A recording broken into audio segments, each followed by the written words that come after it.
Friends, welcome to our JEE multiverse channel. आज हम pathfinder में इलेक्ट्रिक करंट का बिल्डअप 18 करने वाले हैं पीडब्ल्यू की वाली सीरीज में। अगर आपको हमारे सारे पीडब्ल्यू की वाली सीरीज के मतलब सॉल्यूशंस जितने हमने बनाए उतने चाहिए तो आप सर्च बार में हैशटैग पीडब्ल्यू की सर्च कर सकते हैं, तो आपको मिल जाएंगे। तो आज हम इलेक्ट्रिक करंट बिल्डअप 18 करने वाले हैं। ये थोड़ा इनोवेटिव प्रॉब्लम है इनफाइनाइट ग्रेड का। इसमें सुपर पोजिशन का कंसेप्ट लगता है, लेकिन वो कैसे लगता है वही हमें सीखना है। ठीक है, अगर आपको ये सुपर पोजिशन ना पता हो तो इस वीडियो में आपको पता चल जाएगा क्या करना है इसमें। तो सबसे पहले तो क्वेश्चन पढ़ते हैं क्या है।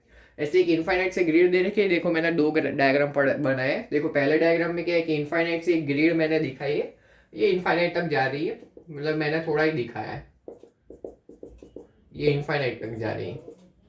और ये 3 पॉइंट इधर दिख रहे हैं जो जो ए सी बी है, जो बहुत छोटे दिख रहे हैं। और एक बात कि जो हर एक ऐसे कोई भी ब्रांच आप ले लोगे, हर एक का रेजिस्टेंस आर होगा। कोई भी ब्रांच आप ले लो, हर एक का रेजिस्टेंस आर ही है, ऐसा हमें गिवन है क्वेश्चन में। अब हमें क्या पूछा है, दो पार्ट है इसमें। पहला पार्ट क्या है कि इस जो डायग्राम है उसमें पहले R equivalent between A and B, A और बी के बीच के इक्विवेलेंट रेजिस्टेंस को हमें निकालना है। और दूसरा पार्ट में ए और सी के बीच में निकालना है। ठीक है, तो हमें क्या करना है कि दोनों मतलब हमें इक्विवेलेंट रेजिस्टेंस निकालना है, लेकिन दो पार्ट है उसमें भी। पहले ए और बी के बीच में इक्विवेलेंट रेजिस्टेंस निकालना है, दूसरा ए और सी के बीच में इक्विवेलेंट रेजिस्टेंस निकालना है।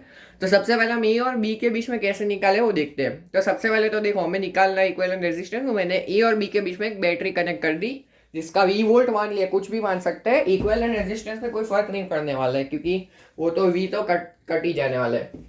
तो सबसे पहले हम क्या करते हैं, मान लेते हैं इधर से हमने इसको कनेक्ट किया है, तो इधर से आई करंट फ्लो होता है। ठीक है, आई कैपिटल है, मान लो आई करंट फ्लो होता है। अब देखो अगर मैं ए को इसमें देखूं, तो अगर मैं ए से एक ऐसी लाइन पास करूं, मैं देखो ऐसी, तो जे और ऐसी, तो ये क्या, वो पूरी दुनिया सिमेट्रिक है, क्योंकि हर एक साइड इनफाइनाइट जा रहा है। इस तरफ भी इनफाइनाइट है, इस तरफ भी इनफाइनाइट है, इस तरफ भी इनफाइनाइट है और इस तरफ भी इनफाइनाइट। तो एक अबाउट सारी पूरी दुनिया इनफाइनाइट है। वैसे कोई भी पॉइंट ले लो, ये उसके अबाउट पूरी दुनिया सिमेट्रिक होगी। पूरा इनफाइनाइट जो ग्रिड है वो सिमेट्रिक होगा। तो इसमें ए के अबाउट पूरा ग्रिड सिमेट्रिक है। तो अगर मैं मान लूँ इधर से आई करंट जा रहा है, तो ए पे जब आई करंट आएगा तो हर एक साइड इक्वल इक्वल इक्वल जाएगा, I/4 I/4। क्यों? क्योंकि हर एक साइड ए के अबाउट, अगर हम दो वर्टिकल और मतलब वर्टिकल और हॉरिजॉन्टल लाइन और सिमेट्रिक खींचे, मतलब दो लाइन वर्टिकल और हॉरिजॉन्टल खींचे जो ए से पास कर रही हो, तो वो सिमेट्रिक लाइंस होगी। ठीक है, तो इसकी वजह से क्या होगा, सिमेट्री से हम बोल पा रहे हैं। देखो इसको मैं वापस बनाता हूँ, देखो इसको मैं वापस बना, तो ये डायग्राम आपको दिख रहा है। उसमें क्या है कि मैंने ए और बी अलग पॉइंट दिखा है इसमें।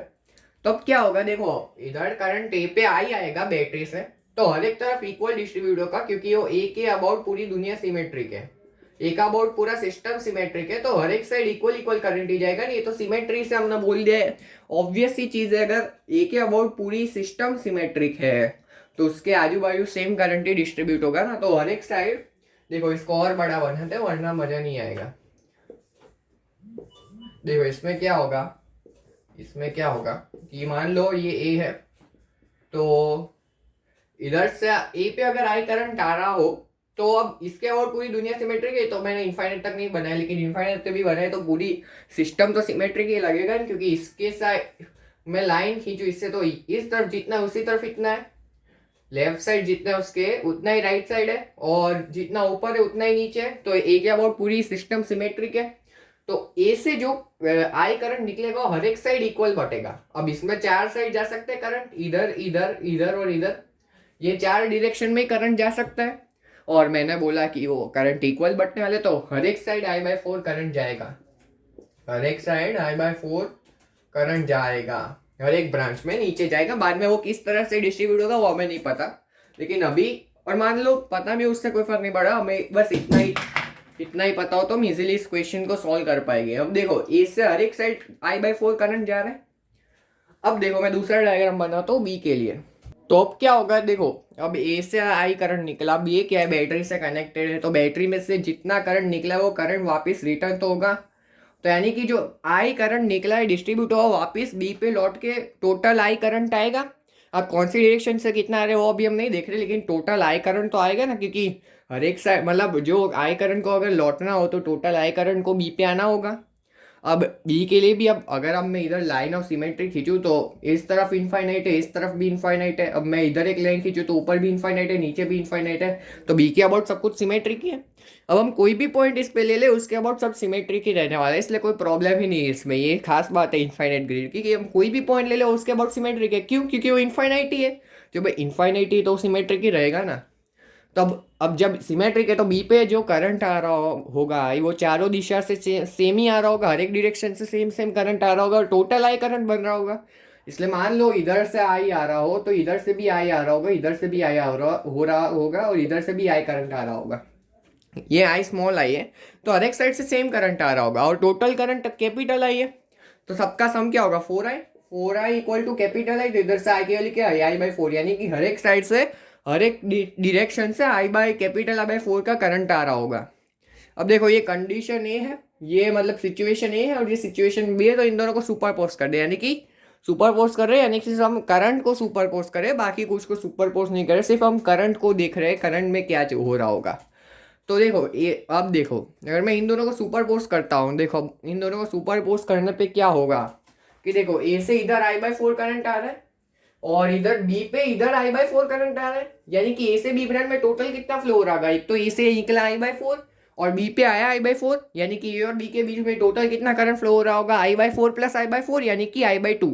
यही तो होता है सुपर पोजिशन प्रिंसिपल। इसमें कई लोगों को ऐसे नहीं चमकेगा, लेकिन कोई बात नहीं, धीरे धीरे समझ में आ जाएगा। लेकिन खैर अगर हम इन दोनों को सुपरपोज कर दे तो करंट जो होगा वो एड अप हो जाएगा विद डायरेक्शन। क्योंकि अगर उल्टा कर देखो, अगर मैं ये मान लो ये पॉइंट डी है, ठीक है, डी पॉइंट है और इधर भी डी पॉइंट है, तो देखो ए से बी में इधर डी में कोई करंट फ्लो नहीं हो रहा है, ठीक है, ए से बी में डी में कोई करंट फ्लो नहीं हो रहा है और इसमें आई बाई 4 करंट फ्लो हो रहा है क्योंकि ए से निकल रहा है और इसमें तो अभी तो कुछ फ्लो नहीं हो रहा। तो इन दोनों को सुपरपोज करेंगे तो ए और डी के बीच में आई बाई 4 करंट ही फ्लो कर रहा होगा सुपर पोजिशन प्रिंसिपल से। अलग अभी इस सिचुएशन में तो इस सिचुएशन में तो फ्लो नहीं कर रहा होगा, लेकिन अगर हम सुपरपोज कर देते तो उसके बाद जो सिचुएशन बनेगी उसमें आई बाई 4 फ्लो हो रहा होगा।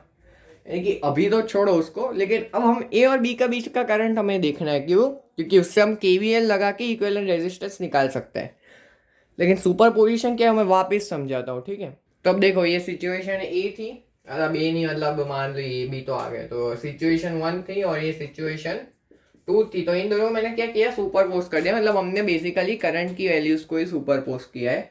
देखो तो ए और बी के बीच में आई बाई 4 फ्लो हो रहा था इधर इस सिचुएशन 1 में, सिचुएशन 2 में भी आई बाई 4 फ्लो हो रहा था। तो अगर हम इन दोनों को सुपर पोस्ट कर दे तो ये आई बाई 2 फ्लो करेगा। अब बाकी बाकी भी इधर भी सभी भी करंट फ्लो कर रहे हो, लेकिन उससे हमें कोई मतलब नहीं है क्योंकि उससे हमें कोई फर्क नहीं पड़ने वाला है। जितना करंट फ्लो हो हमें क्या फर्क पड़ता है, ठीक है, हमें उससे कोई फर्क नहीं पड़ेगा। मेन तो बात हमें सिर्फ ए और बी के बीच के करंट की करनी थी। तो इसमें आई बाई 4 फ्लो हो रहा है, इसमें आई बाई 4 फ्लो हो रहा था ए और बी के बीच में और सेम डायरेक्शन थी। खास बात अगर ऑपोजिट डायरेक्शन होती तो जीरो करंट हो जाता, लेकिन अब डायरेक्शन जब सेम है तो सेम करंट फ्लो करेगा, मतलब एड अप हो जाएगा। सेम करंट तो नहीं, इससे करंट एड अप हो जाएगा वरना सब्सट्रैक्ट होगा। ये तो ऑब्वियस सी बात है, ठीक है। तो ए और बी के बीच में आई बाई 2 करंट फ्लो कर रहा है। अब हमें पता चल गया, अब यहीं से देखो, यहीं से अब हम आसानी से इसको निकाल सकते हैं। देखो क्या, मान लो ये जो इनफाइनाइट, अब ये जो हमारा, रुको इसको इस तरफ जाके सब दिखा देता हूँ मैं क्या चल रहा है इधर। देखो ए और बी के बीच में हमने एक बैटरी लगाई है जिसका वोल्टेज वी है और करंट आई कुछ फ्लो कर रहा होगा। अगर मैं ये पूरे लूप पे केवीएल लगाऊं तो देखो इधर से इधर V का पोटेंशियल डिफरेंस बढ़ गया, V से पोटेंशियल डिफरेंस बढ़ गया, इधर जीरो माना तो इधर V हुआ, तो ए पॉइंट पे भी V होगा क्योंकि ये दोनों तो मतलब कंडक्टिंग वायर से कनेक्टेड है, तो रेजिस्टेंस जीरो ही है, तो कोई पोटेंशियल डिफरेंस नहीं आएगा। अगर हम ए और बी के बात करें तो ए और बी में पोटेंशियल ड्रॉप क्या होगा? V A minus V B क्या होगा? वो आई बाई 2। देखो आई बाई 2 इंटू इन दोनों के बीच का रेजिस्टेंस, आई बाई 2 इंटू इन दोनों के बीच का रेजिस्टेंस, और इन दोनों के बीच का रेजिस्टेंस क्या है? आर, जो हमें दिया है, हर एक ब्रांच का आर ही रेजिस्टेंस है। तो V A minus V B equal to I by 2 R. अब देखो बी का पोटेंशियल भी जीरो होगा क्योंकि ये दोनों कनेक्टेड है कंडक्टिंग रॉड से, तो ये पॉइंट और ये पॉइंट कनेक्टेड है, तो दोनों का जीरो सेम पोटेंशियल होगा जो जीरो है। तो वी ए क्या है? वी है, ठीक है, वी ए क्या है? वी है। और वी बी क्या है? जीरो है, वी बी जीरो है। और वो क्या आ गया? आई बाई 2 आर। IR/2 मतलब जो भी बोलना हो। तो इधर से हमारे पास क्या चीज़ आई, वी की एक वैल्यू आई हमारे पास आई और आई के टर्म्स में, कि वी क्या है हमारे पास, वी इक्वल टू I/2R। ये इक्वेशन 1 बोल दो। अब तो मतलब क्वेश्चन सॉल्व हो ही गया है ऑलमोस्ट, कुछ बचा नहीं है। अब देखो मान लो ये पूरे सिस्टम के उसके बजाय मैं एक इक्विवेलेंट रेजिस्टेंस को इससे रिप्लेस कर देता हूँ, तो इधर एक बैटरी तो है ही V वोल्ट की, और मैंने इधर आर इक्विवेलेंट मतलब इक्विवेलेंट रेजिस्टेंस मान लो ए और बी का आर इक्विवेलेंट है, तो उससे रिप्लेस कर दिया आर इक्विवेलेंट से, कोई फर्क तो नहीं पड़ेगा।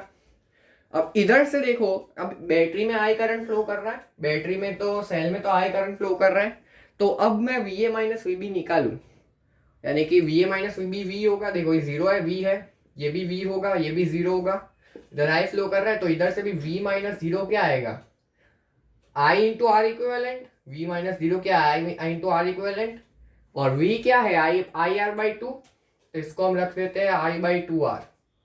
तो इधर से क्या आया, क्या आया हमारे पास, आर इक्विवेलेंट की वैल्यू आ गई, देखो R/2, तो इक्विवेलेंट रेजिस्टेंस ए और बी के बीच का R/2 आया। तो खास बात इसमें यही है कि हमने सुपरपोजिशन प्रिंसिपल लगाया, सिर्फ करंट को एडअप किया है, रेजिस्टेंस को नहीं किया। मतलब रेजिस्टेंस अगर हम करते हो पैरेलल में लाए, लेकिन हम ऐसा नहीं कर रहे हैं। हमें सिर्फ, और बाद में क्या कि जिन दोनों के पॉइंट्स के बीच में हमने बैटरी निकाली लगाई है, यानी कि जिन दोनों के बीच का इक्विवेलेंट रेजिस्टेंस लगाया ना, उन दोनों के बीच का हमने करंट देख लिया। बाकी करंट से हमें कोई फर्क पड़ने वाला नहीं है, बस इन दोनों के बीच का करंट देख लिया, बाद में तो देखो इजीली सॉल्व हो गया। तो बस अब दूसरा पार्ट में भी यही करना है, लेकिन इसमें थोड़ा ट्विस्ट है। इसमें क्या है कि जो पॉइंट है वो बीच में है, तो पॉइंट बीच में, अब दोनों तरफ, अब ऊपर नीचे से तो करंट आ नहीं सकता है, क्योंकि पॉइंट बीच में, देखो पॉइंट क्या है, कुछ बीच में है, सी पॉइंट है वो बीच में है और बी के बीच में।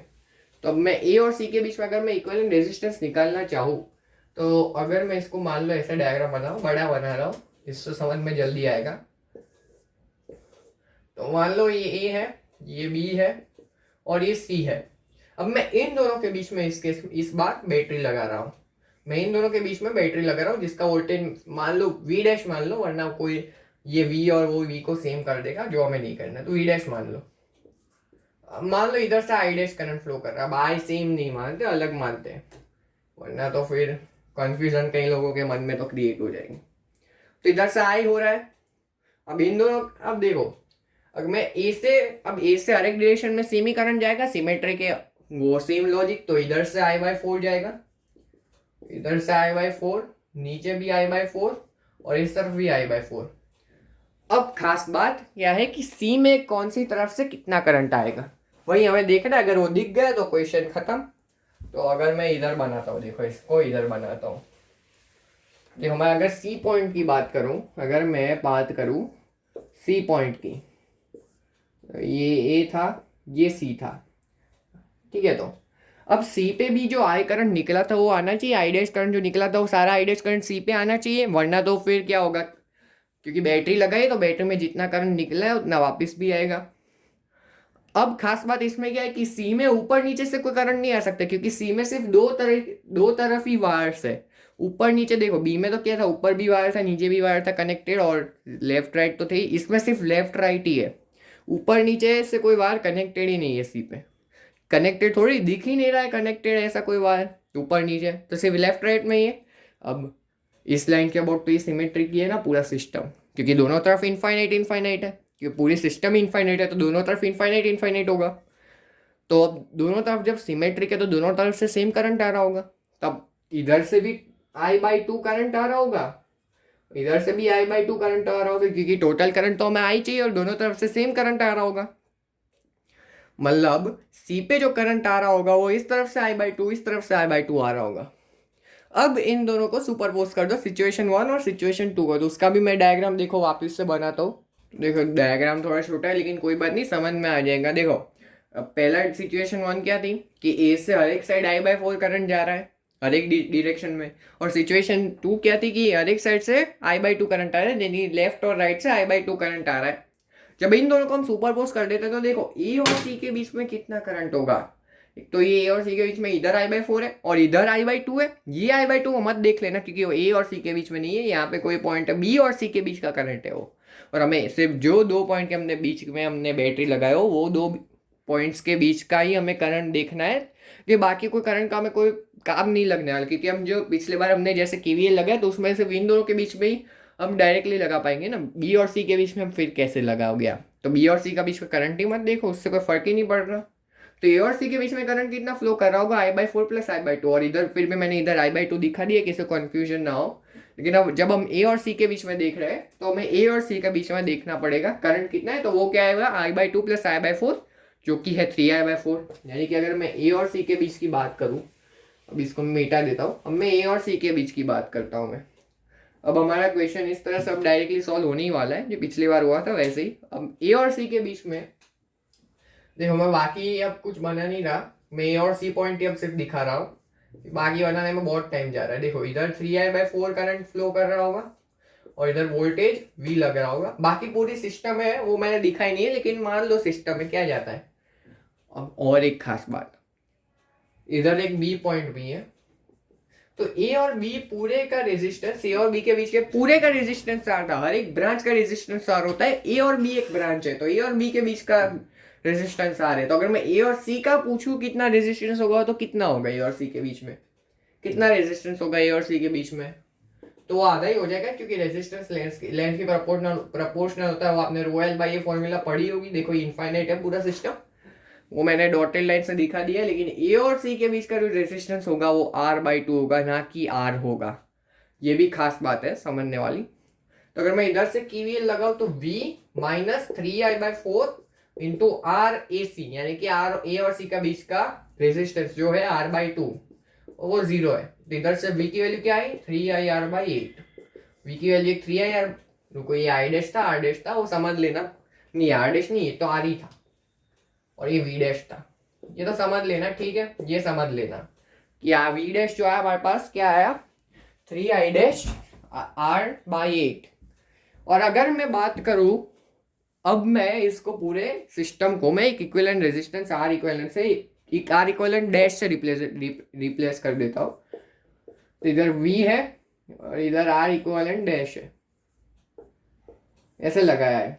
अब इधर तो करंट I फ्लो कर रहा है, तो इधर से जब हम KVL लिखेंगे तो हमारे पास आएगा V equal to R equivalent dash. ये तो हम निकाल सकते हैं इजीली, V डैश। और यही वैल्यू हमने अभी निकाली थोड़ी देर पहले, जो थी क्या, 3I डैश R, ये I डैश था। तो ठीक है, ये I dash 3I dash R/8।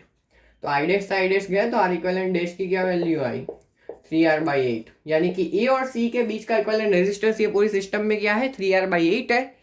और ए और बी के बीच का पूरी सिस्टम का इक्विवेलेंट रेजिस्टेंस R/2 है। तो इस तरह से हमने इस क्वेश्चन को सॉल्व किया। अगर आपको हमारे चैनल में इस वीडियो में मजा आया तो हमारे चैनल को जरूर सब्सक्राइब करें और हमारे वीडियोस को लाइक्स करें और शेयर भी दे, और शेयर भी करें और शेयर करें और लाइक्स भी दे। Thanks for watching.